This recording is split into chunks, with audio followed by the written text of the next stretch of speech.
Shalom, salam damai sejahtera Bapak Ibu, Saudara dan Saudariku seiman.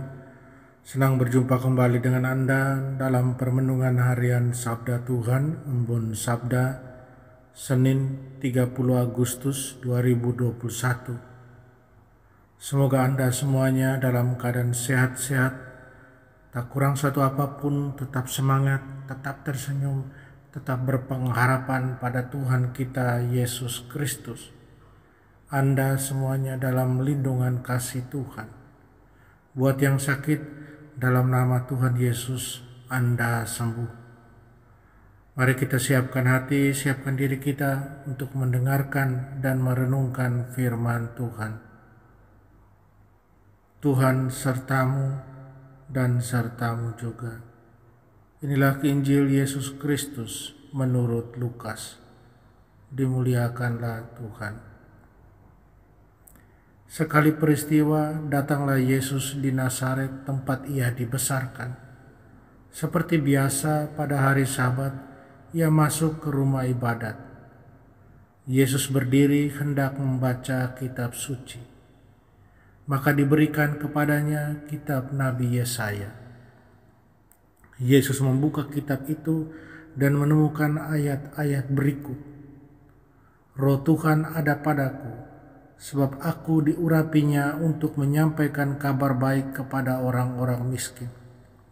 Dan aku diutusnya memberitakan pembebasan kepada orang-orang tawanan, penglihatan kepada orang-orang buta, serta membebaskan orang-orang yang tertindas. Aku diutusnya memberitakan bahwa tahun rahmat Tuhan telah datang.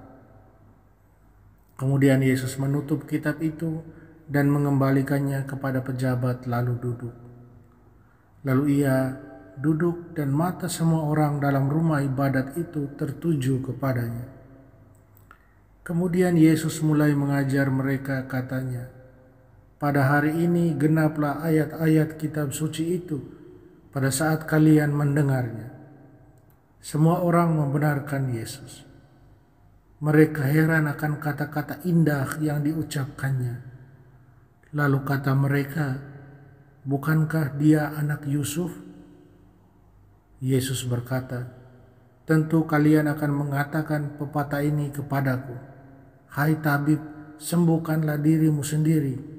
Perbuatlah di sini di tempat asalmu ini segala yang kami dengar telah terjadi di Kapernaum.'" Yesus berkata, "Aku berkata kepadamu, sesungguhnya tiada nabi yang dihargai di tempat asalnya. Aku berkata kepadamu dan kataku ini benar. Pada zaman Elia terdapat banyak wanita janda di Israel, ketika langit tertutup selama 3 tahun dan 6 bulan, dan ketika bahaya kelaparan yang hebat menimpa seluruh negeri.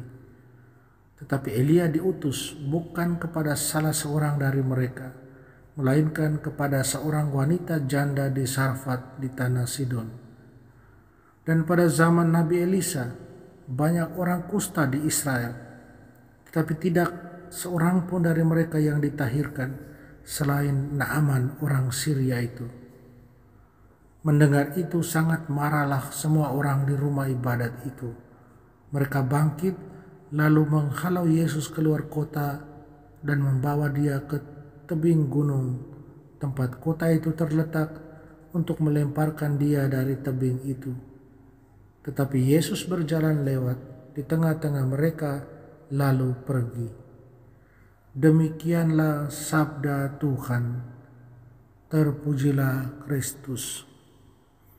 Saudara dan saudariku seiman, saya ajak Anda merenungkan, terimalah kabar baik, kabar sukacita, terimalah Injil dengan sukacita.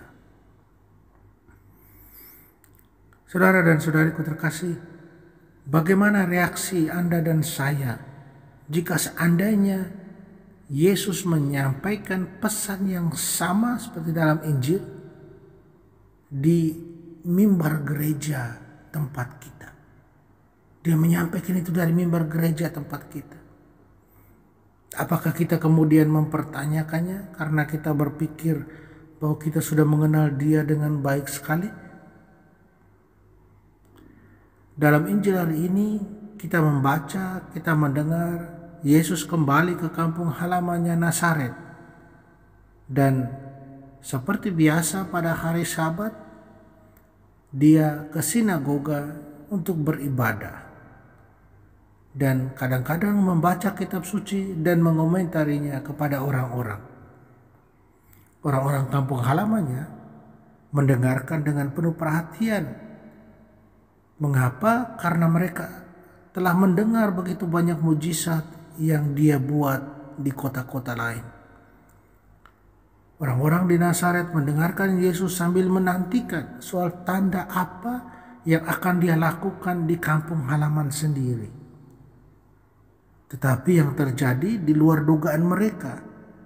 Yesus mengejutkan mereka dengan teguran bahwa tidak ada nabi atau hamba Allah yang dapat menerima kehormatan di antara umatnya atau orang-orang sekampungnya. Dia tidak dihormat. Yesus kemudian membuat mereka semakin tidak mengerti dan kemudian marah ketika Dia memuji orang-orang bukan Yahudi yang tampaknya telah menunjukkan lebih banyak iman kepada Tuhan daripada orang-orang pilihan, orang-orang Israel. Mereka tidak puas dengan apa yang Yesus katakan ini, sebab buat mereka orang-orang bukan Yahudi itu dianggap sebagai bahan bakar untuk api neraka. Pujian Yesus untuk orang luar menyebabkan mereka tersinggung, mereka tidak puas, mereka marah.